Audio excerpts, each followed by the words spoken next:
नमस्कार, DV live Chhattisgarh में आपका स्वागत है। छत्तीसगढ़ की तमाम बड़ी खबरों के साथ मैं हूं सिमरन कौर। आइए देखते हैं आज की सुर्खियां। कश्मीर में हत्याओं पर सीएम का केंद्र सरकार पर बड़ा हमला, कहा कश्मीर को 3 हिस्सों में बांट दिया, अब क्यों हो रही हत्याएं। सीएम भूपेश बघेल का बस्तर इलाके का दूसरा दौरा, गीत पहर में स्टेडियम, आत्मानंद स्कूल की घोषणा और विकास कार्यों की घोषणा। छत्तीसगढ़ में कांग्रेस को मिले 2 और राज्यसभा सांसद रंजीत रंजन और राजीव शुक्ला निर्विरोध चुने गए। अब खबरें विस्तार से। जम्मू कश्मीर में हिंदुओं और कश्मीरी पंडितों की हत्या पर मुख्यमंत्री भूपेश बघेल ने केंद्र सरकार और भाजपा पर बड़ा हमला किया है।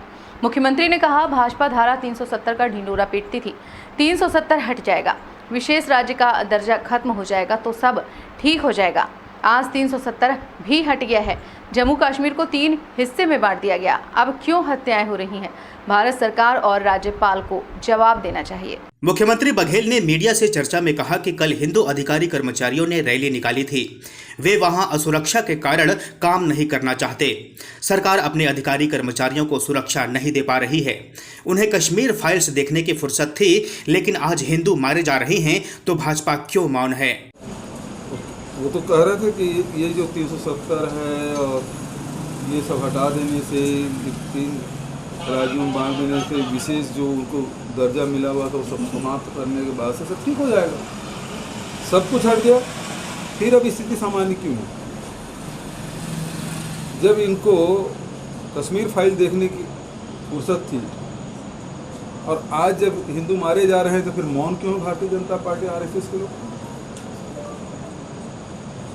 तो महत्वपूर्ण बात तो यही है कि इनकी जो रणनीति है वो पूरी तरह से फेल हुई है।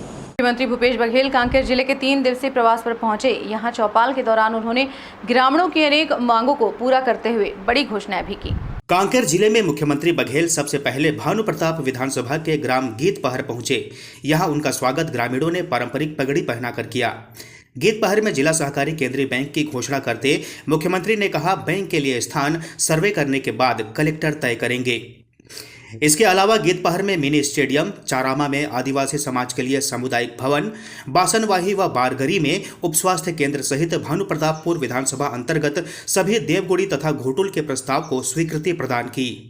छत्तीसगढ़ के नए राज्यसभा सदस्य अब चुन लिए गए हैं। बिना किसी विरोध के रंजीत रंजन और राजीव शुक्ला को सांसद के तौर पर चुन लिया गया। छत्तीसगढ़ विधानसभा के सचिव दिनेश शर्मा ने दोनों के सर्टिफिकेट प्रदान किए।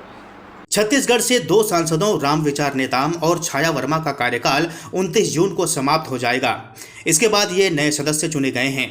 निर्वाचन के बाद रंजीत रायपुर पहुंची हुई थी, मगर सर्टिफिकेट लेने राजीव शुक्ला नहीं आए। उन्होंने अपने भाई को रायपुर भेजा।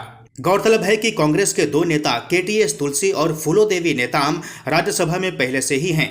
यहाँ विधानसभा में कुल 90 सदस्य हैं। इनमें से कांग्रेस के 71, भाजपा के 14, जोगी कांग्रेस के 3 और बसपा के 2 विधायक हैं। विधानसभा में सीटों के हिसाब से राजीव और रंजीत का चुना जाना भी तय ही माना जा रहा था, जो कि हुआ भी।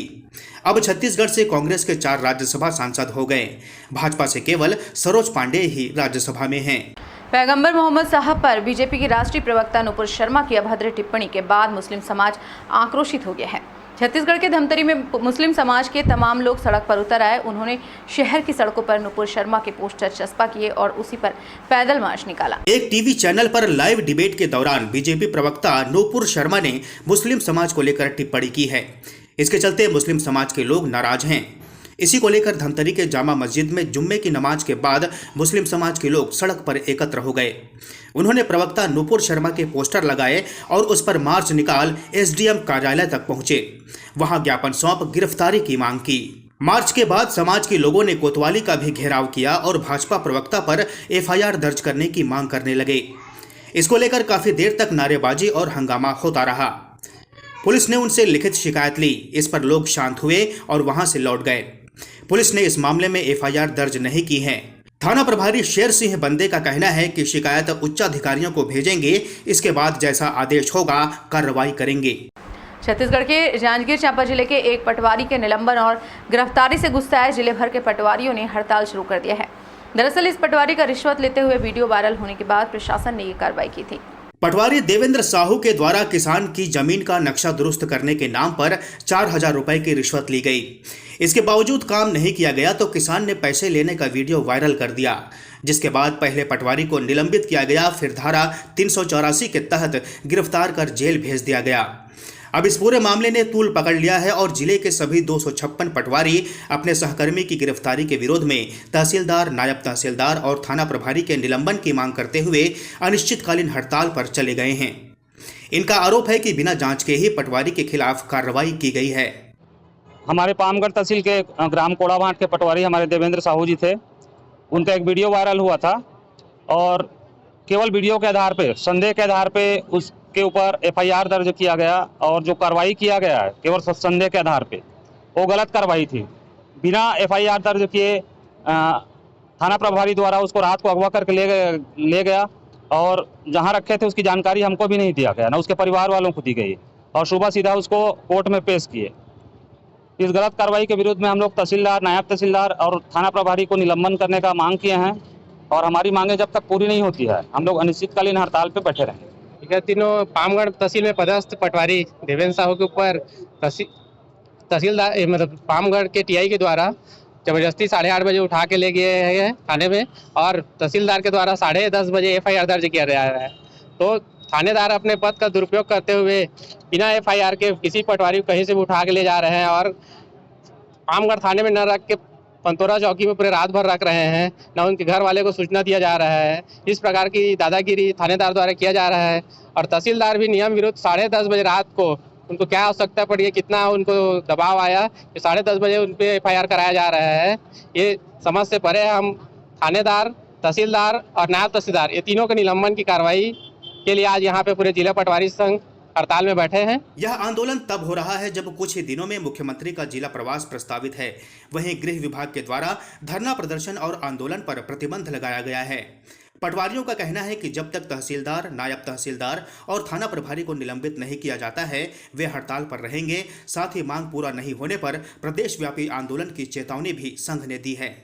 पिछले 62 दिनों से नियमित किए जाने की मांग के तहत छत्तीसगढ़ के मनरेगा कर्मी हड़ताल पर रहे हैं। अब सामने आ रही एक खबर ने आंदोलन पर बैठे मनरेगा कर्मियों का गुस्सा बढ़ा दिया है।